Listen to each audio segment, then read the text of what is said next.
मैं ट्रिपलेट्स से गर्भवती थी, लेकिन फिर भी मुझे अपने पति के जन्मदिन पर नाचना पड़ा। वह खुशी से भर गया था, बिल्कुल ऐसे जैसे किसी बच्चे को उसकी मनचाही चीज मिल गई हो। लेकिन थोड़ी ही देर बाद थकान से मैं बिस्तर पर गिर पड़ी। जैसे ही उसने मेरे पेट को चूमा, अचानक मेरा पानी टूट गया। वह मुझे तुरंत अस्पताल ले गया। डॉक्टर ने बताया कि बच्चे समय से पहले हैं और तीनों की पोजीशन सही नहीं है। 3 बच्चों की डिलीवरी बेहद खतरनाक हो सकती थी।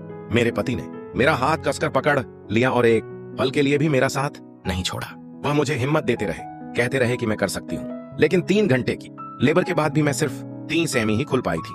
डॉक्टर ने इमरजेंसी सी सेक्शन की सलाह दी, मगर मेरे पति ने मना कर दिया। उन्हें भरोसा था कि मैं नॉर्मल डिलीवरी कर सकती हूँ। डॉक्टर के पास इंतजार करने के अलावा कोई विकल्प नहीं था।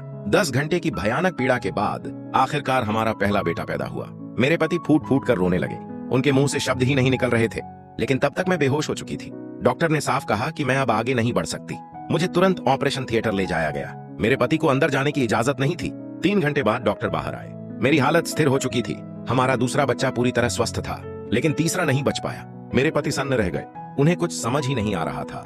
बाद में जब वह नर्सरी में हमारे दोनों बच्चों को देख रहे थे, पास खड़ा एक फायर फाइटर उनसे बात करने लगा। उसे जब पता चला कि हमारे जुड़वा बच्चे हैं, तो उसने बधाई दी। फिर उसने एक और बच्चे का जिक्र किया, एक नवजात, जिसे उसी सुबह किसी ने फायर स्टेशन पर छोड़ दिया था और बाद में यहाँ लाया गया था। फायर फाइटर के जाने के बाद मेरे पति उस बच्चे को लगातार देखते रहे।